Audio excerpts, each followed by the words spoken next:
Ki kote ou brale? Adonde vas? Ki kote ou brale? Adonde vas? Mwen brale pran bis.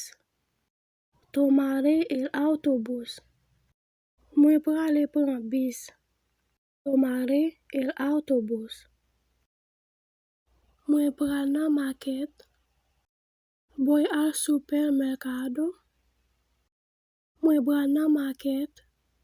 Boy al supermercado. Ki kote mwen ka jwen ou? Adonde puedo encontrarte? Ki kote mwen ka jwen ou? Adonde puedo encontrarte? Mwen brale nan bank. Boy al banco.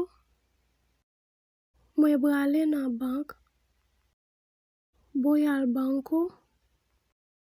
Li bral fe yon ti mache nan la ria. El dala un paseyo por la calle. Li bral fe yon ti mache nan la ria. El dala un paseyo por la calle. Li tre pre. Es muy cerca. Li tre pre. Es muy cerca. Mwen brale l'école demain. Voy a la escuela mañana. Mwen brale l'école demain. Voy a la escuela mañana. Ou te ale l'école hier? Fuiste a la escuela ayer? Ou te ale l'école hier? Fuiste a la escuela ayer? Mwen gen rendez-vous l'hôpital. Tengo una cita en el hospital. Mwen gen rendez-vous l'hôpital. Tengo una cita en el hospital. Eske ou ka vini avem? Puedes acompañarme?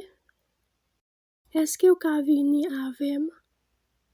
Puedes acompañarme? Mwen gen rendez-vous. Tengo una cita. Mwen gen rendez-vous. Tengo una cita. Demain dimanche, mwen bral l'église.